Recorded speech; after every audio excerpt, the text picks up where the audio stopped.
Hello, everyone. This is Mr. Grogan. This video will go over some important tax forms that you need to be aware of when it comes to filing your income taxes. This will be the first of two videos that I'm going to be giving on this. The other video that I'm going to do is going to go over the 1040 assignment that I posted the other day. And that other video will show you how to do it. All right, and I'll do that by going over one of the three problems on it. Okay, but a couple things in regards to your filing your income taxes. One of which involves that you, if you make less than $12,200 in a given year, you do not have to file your income taxes. Okay. That's a relatively new rule that's been implemented since January 2020. All right. You still can file your taxes, but if you make less than $12,200. So when it comes to filing your income taxes, if you had a summer job for, or work like 10 hours a week for 3 or 4 months out of the year, you probably won't need to worry too much about filing your income taxes. Okay. However, you still will get a W-2 form. And I'll go over that in just a few minutes. All right. However, if you have worked even at a part-time job where you're working like 20 hours a week for the entire year, and by the entire year, I'm talking about from January 2020 to December 31st, 2020, you'll more than likely will need to file your income taxes. All right. And I'm aware that that's probably the case for quite a few of you in this class. So that's why I'm going over some of the terms that you need to be aware of when it comes to filing your income taxes. There are three major forms that you have to be concerned with when it comes to your income taxes. All right. The first is a W-4 form, which I have listed here. Okay. Oops. And the W-4 form, when you get hired for a job, your employer is supposed to have you fill out a W-4 form. And basically the W-4 form establishes your withholding allowances for federal income taxes. The thing with that is that you're always going to have to pay taxes. Right? It's a fact of life. All right. And whenever you get when you get a paycheck, what you'll see is that you'll get a pay stub and a paycheck. The pay stub will have the gross pay on it, and that's the amount that you make before taxes get taken out. The net pay is how much you get after taxes get taken out, all right? And the net pay is what shows up on your actual check, all right? There's always going to be some amounts taken out for income taxes, all right? A lot of the things that get taken out for your taxes involve Medicare, Social Security, but really it's also the federal and state income taxes, okay? Some of that you can withhold, which, you would have to fill out the W-4 form to determine how much you want to withhold.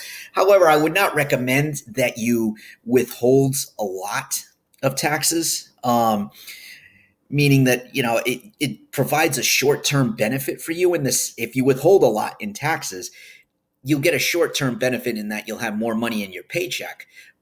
But the flip side is that when it comes to filing your income taxes, you're going to have to pay up for that.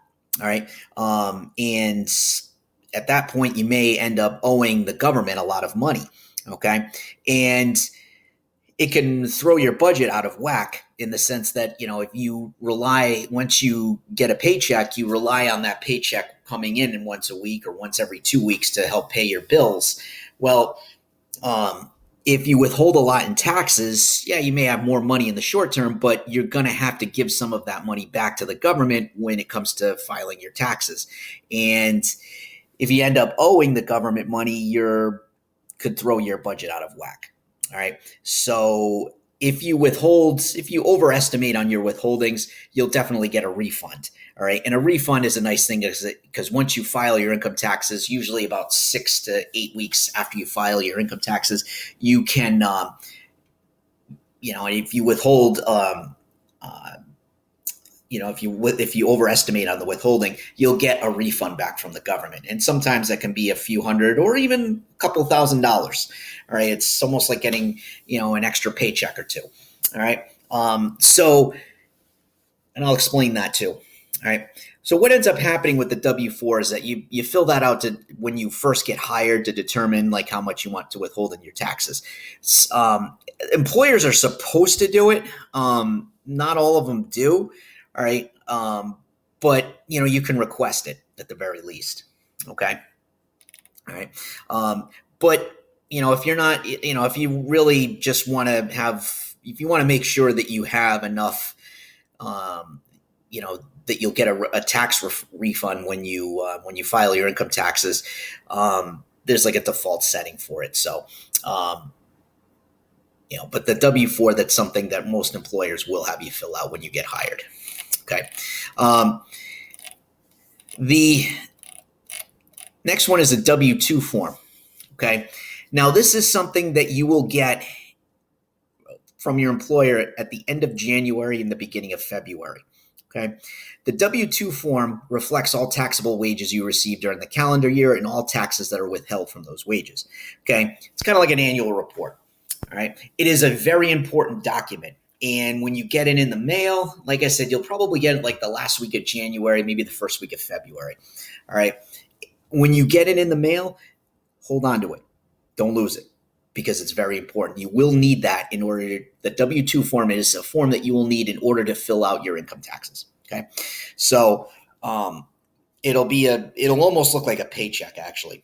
But as I said, make sure that you hold on to it when you get it, because there will be some important information on there. And you'll see it with this assignment that you're going to be doing and that I'll introduce in the other video, what you need to do or what information you need to pull from it in order to fill out your taxes. Okay. The other one, the third form, is a 1040 form. And that is what you need in order to actually fill out your taxes. Okay. There's a couple of different types of 1040 forms. The regular 1040 form is a little complicated to fill out, but there's also a 1040 easy form. Okay. The easy, basically, it's a weird way of saying that it's easy to fill out. All right. And it's only eligible for people with income less than 50 grand. All right. And so really it's a good tax form to use for when you just start out in the working world. Okay. Because the first few years that you're going to be filing taxes, you're probably going to be making less than 50 grand a year. Okay. Once you've been out in the working world, you climb up the ladder, as they say, right? You can go on to different income tax forms, or you can, if you know someone who is an accountant, you can have them do your taxes for you. Okay. But when you're just starting out and, if you have no one in your immediate family or whatnot that's an accountant, you can do it yourself. All right. And the assignment that I'm going to go over in the other video will actually show you what to do or actually how to fill out a 1040 form, or give you a basic idea on how to do it. All right. It is a little tricky to do. It's just reading reading the lines on the 1040 form. There is a lot of fine print on it, and but even on the easy form, there's a lot of fine print on it. But as I said in the other video, I'll show you how to do that. Okay. The couple of key things in regards to filing your income taxes. Normally, the income tax day is April 15th. Usually you get the W-2 form usually comes in the mail in the last week of January, first week of February. You get a couple of months to fill out your taxes. All right. Usually the day is April 15th. All right.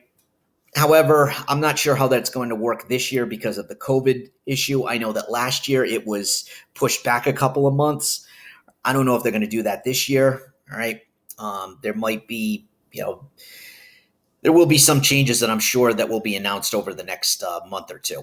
So keep that in mind as well. So as I said, those are the three key forms that you need to be worried about when it comes to filing your income taxes. There's a lot of other forms involved, but we're just going to keep it relatively simple. But if you have any questions about any of them, you could refer to the notes or just let me know. All right. Thank you very much.